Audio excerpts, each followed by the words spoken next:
Nii, jätkame eestikeelse piibliraamatu lugemisega. Jätkuvalt on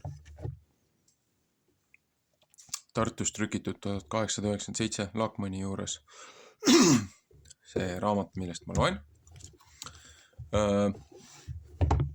Selle õpetustsükliga teeme nüüd natukene teistmoodi. Eelmine kord ma lugesin Vana Testamendi esimesed 5 Moosese raamatut järjest sisse, nii nagu see algne kurss oli, aga nüüd ma üritan prohveteid ja Uut Testamenti lugeda, need on sektsioonide kaupa, ja siis ma tahan eraldi jõuda siis veel, et ma hakkan raamatute kaupa veel juurde lugema, mis ei lähe küll otseselt õpetusportsjoni sisse, aga lihtsalt, et järjest piibli ülesse. Näitan korraks kalendri rehkendust ka, ajapidamist, mida ma pean. Et nii palju see lamp nüüd pimestab. Et siis praegult on aasta 2025. Et siin väliringi peal on siis Gregoriani kalendri aastad. Aasta 2025. Siin on siis nii inglise keeles kui jaapani glüüfides või kata.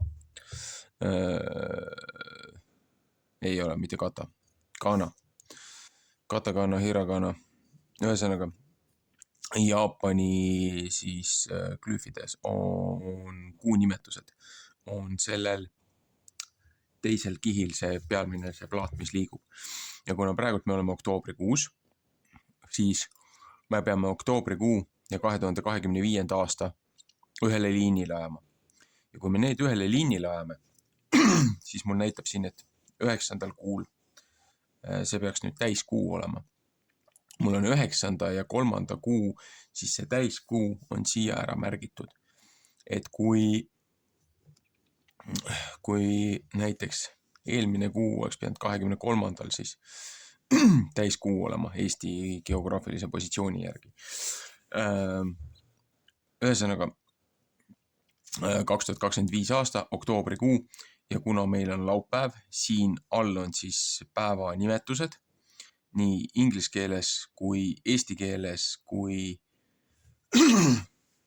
jaapani ja siis on see on nagu heebrea lugemine on siin all rohelise sees.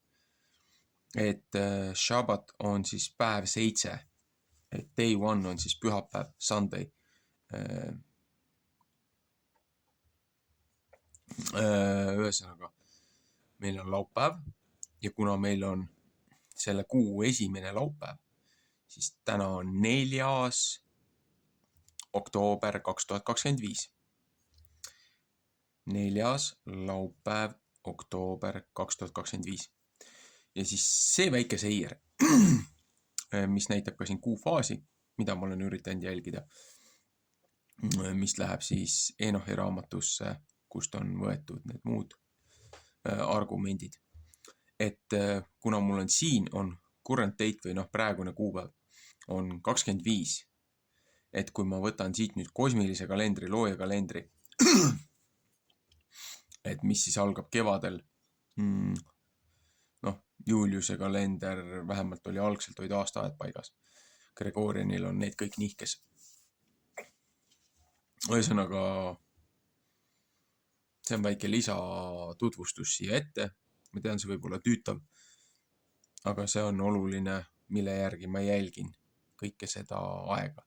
Et kui maailmal on oma kalender ja kõik muud asjad on nii tähtsad, siis tegelikult meile peaks olema tähtis ka looja kalender. Ühesõnaga, täna on siis kosmoloogiliselt 7. kuu, seepärast siin on niimoodi 1., 4., 7. ja 10. kuu on sama muster. 2., 5., 8., 11. kuu on sama muster ja 3., 6., 9., 12. on sama muster. Mul on teise kanali peal on kalendri lugemise seeria, see on küll inglise keeles. Ma pean jõudma selle eesti keeldega teha.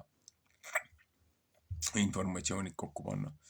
Probleem on selles, et Enochi raamatut mina ei ole isiklikult veel eestikeelsena leidnud.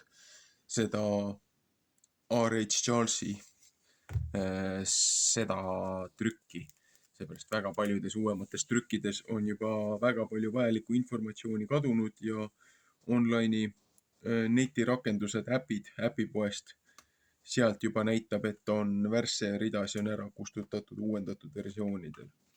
Õnneks mul on paar vana telefoni, mis ei ole internetiga ühendatud ja seal on need veel alles. Ühesõnaga, meil on 25. kuupäev, 7. kuu 25. kuupäev. Seepärast siin on 1 aastaaeg. Kevade, suvi, sügis, talv. Me oleme praegu sügiseses aastaajas, 1. kuu 25. päev ja lugemistsükkel 1. Praeguse minu arusaama järgi. Et kuna eelmine nädal või selle nädala siis sees oli see sügispühad, siis peale sügispühade seda viimast päeva, kui ma panin selle eelmise üleslaadimise, üleslugemise viimase osa Moosese 5. raamatust, seda tavaliselt loeti siis sügispühade viimasel kogunemise päeval ja siis kohe peale sügispühasi, 1. laupäev, hakkab siis õpetustsükkel otsast peale. Kes nüüd soovib, aastatagune video, minu arusaam nendest asjadest on kommentaaridega, on Vana Testament, on eelmine video. Nüüd tuleb siis see video ja siis siin ongi, et mul on 25. kuupäev. Siin on see kuufaas, mida ma olen üritanud jälgida.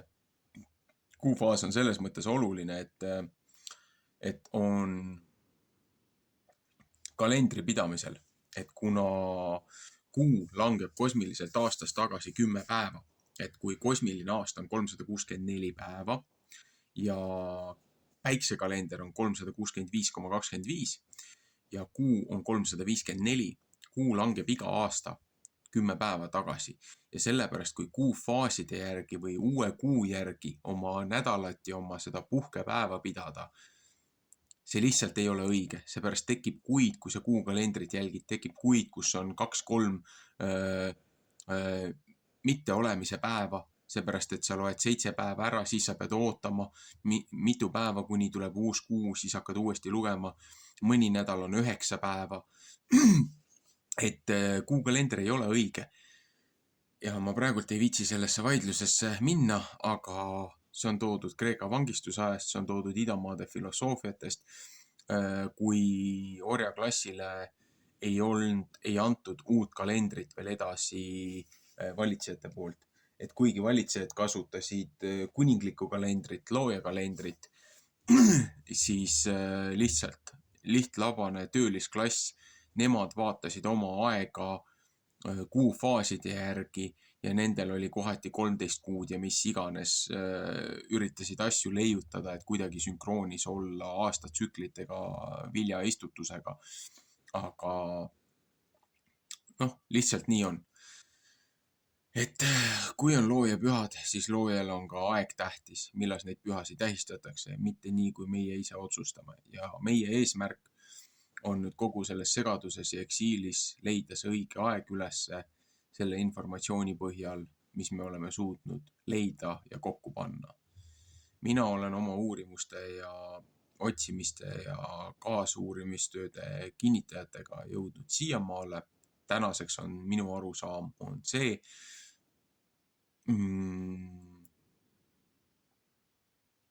ma võin küll eksida selles ajapidamises, aga viimased 7-8 aastat, mis mina olen jälginud seda formaati, ma ei ole näinud, et maailmasündmused ja muud asjad oleks väga mööda olnud, arvestades seda kalendriformaati. Väga palju tähtsaid võtmesündmusi on toimunud just nendel loojapühade ajal ja nendel erilistel päevadel, millest piibel räägib.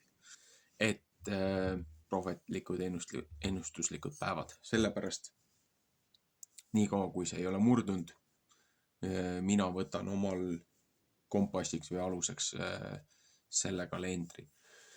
Ehk siis 7. kuu 25. päev on see välimine ring, kuu faas ja siis siin pealmised need eelviimane ja viimane ketas, need 2 ketast on kordus. Põhimõtteliselt see samune asi, mis siin on. See sektsioon on mul siia üles pandud, et laupäev ja siit on 4. Ja seda ma olen siis üritanud kogu aeg jälgida. Ma otsin selle lingi ülesse. Mul on see küll teisel kanalil kalendrivideode all, aga ma üritan ka nüüd järkumööda serverisse hakata asju panema ja seal lahti seletama, mitte lihtsalt seda sinna piibli lugemise serverisse, kodukirikusse, virtuaalsesse kodukirikusse, et ma üritan järjest neid asju üles panema hakata, aga et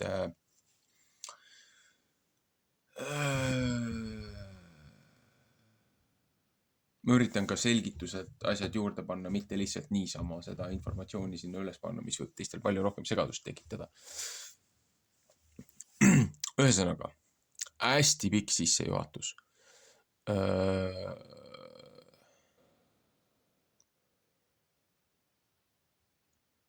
Sissejuhatus siis selle õpetustsükli jaoks teeme niimoodi, et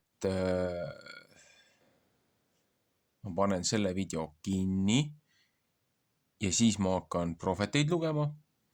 Ja ma arvan, et ma teen niimoodi, et ma loen nii prohvetit kui Uue Testamenti. Et tegelikult on mõistlikum prohvetid eraldi lugeda ja siis Uus Testament eraldi teha video ja panna need järjest üles.